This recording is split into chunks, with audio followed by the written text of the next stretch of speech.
जय श्री कृष्ण, राधे राधे। स्वागत है आप सभी का भागवत गीता के 5वें अध्याय की कथा में। भागवत गीता 5वां अध्याय आसान हिंदी भाषा में।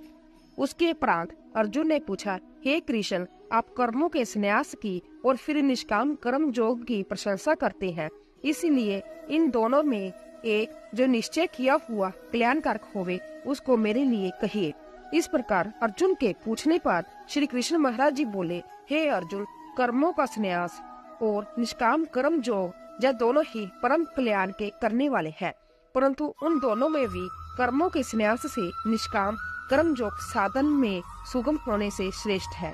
इसीलिए हे अर्जुन, जो पुरुष इन किसी से द्वेष करता है और ना किसी की आकांक्षा करता है और वह निष्काम कर्म योगी सदा सन्यासी ही समझने योग्य है, क्योंकि राग द्वेषादि द्वंद्वों से रहित हुआ पुरुष सुख पूर्वक संसार रूप बंधन से मुक्त हो जाता है।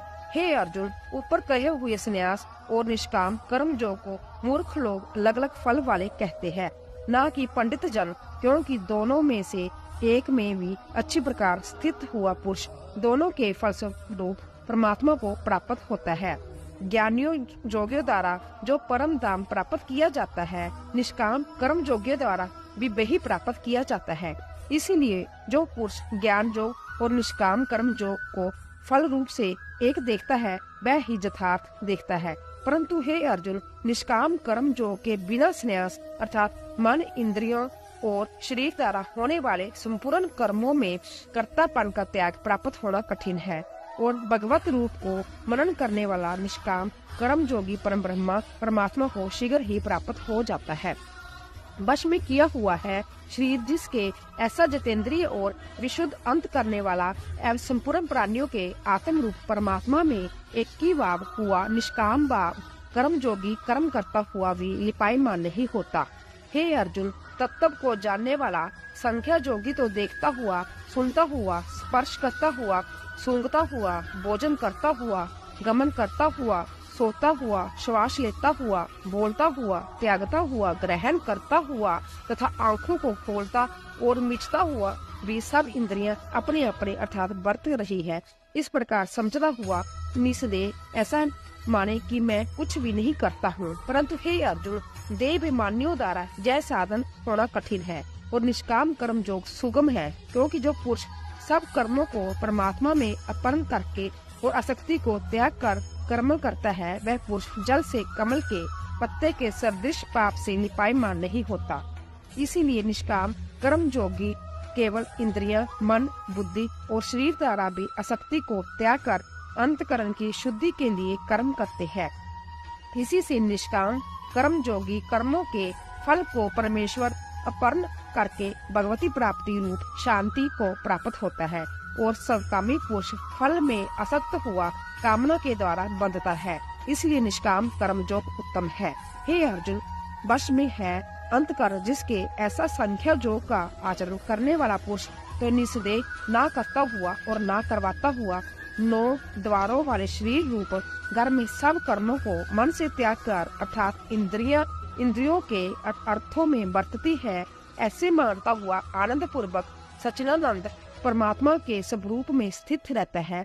परमेश्वर भी भूत प्राणियों के ना कर्तापन को और ना कर्म को तथा ना कर्म को के फल के संयोग को वास्तव में रचता है, किंतु परमात्मा के सकाश प्रकृति ही बरतती है, अर्थात गुण ही गुणों में बरत रहे हैं। सर्वव्यापी परमात्मा ना किसी के पाप कर्म को और ना किसी के शुभ कर्म को भी ग्रहण करता है, किंतु माया के द्वारा ज्ञान टका हुआ है, इससे सब जीव मोहित हो रहे हैं।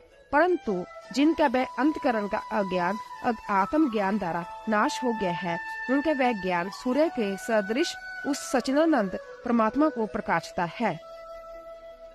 सच्चिदानंद परमात्मा में ही है निरंतर एक ही भाव से स्थिति, जिनकी ऐसे तत्परायण पुरुष ज्ञान के द्वारा पाप रहित हुए अर्थात परम गति को प्राप्त होता है, ऐसे वह ज्ञानी जन विद्या और विनय युक्त ब्राह्मण में तथा गो, हाथी, कुत्ते और चंडाल में भी समभाव से देखने वाले ही होते हैं।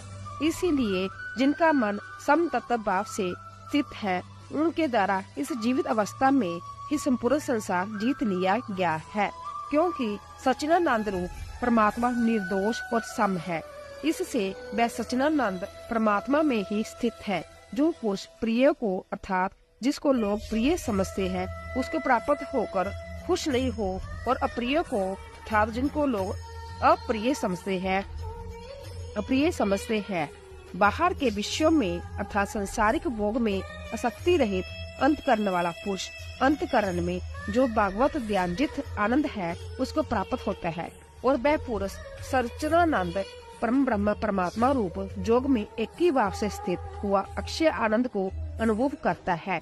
जो इंद्रियों तथा विषयों के संयोग से उत्पन्न होने वाला सब भोग है, वह यद्यपि विषयी पुरुषों को सुख पूर्वक बांटते हैं तो भी निस्संदेह दुख के ही हेतु है और आदि अंत वाले अर्थात अनित्य है।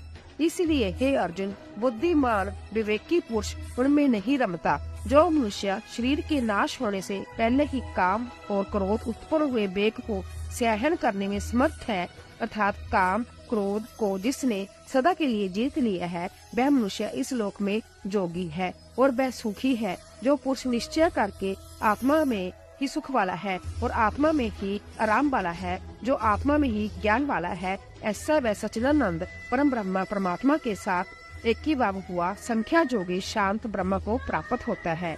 नाश हो गए हैं सब पाप जिनके तथा ज्ञान करके निर्वृत्त हो गया है संशय जिनका और संपूर्ण भूत प्राणियों के हित है। रति जिनकी एकाग्र हुआ है भगवान के ध्यान में चित्त जिनका, ऐसे ब्रह्मवेत्ता पुरुष शांत परम ब्रह्म को प्राप्त होता है।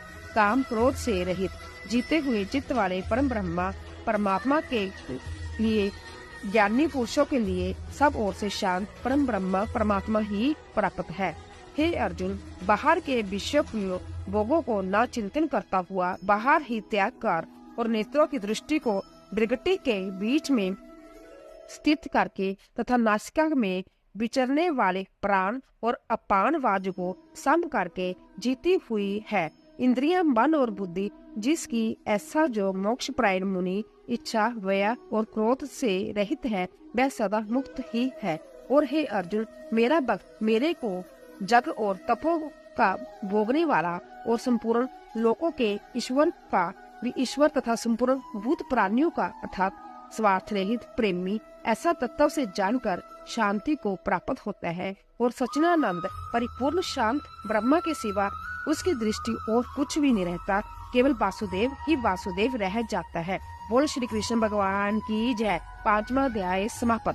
तो दोस्तों, आशा करती हूँ कि आपको हमारी कथा अवश्य पसंद आई होगी। प्लीज जाने से पहले चैनल को सब्सक्राइब कीजिए, लाइक कीजिए, ज्यादा से ज्यादा शेयर कीजिए। आप सभी का धन्यवाद।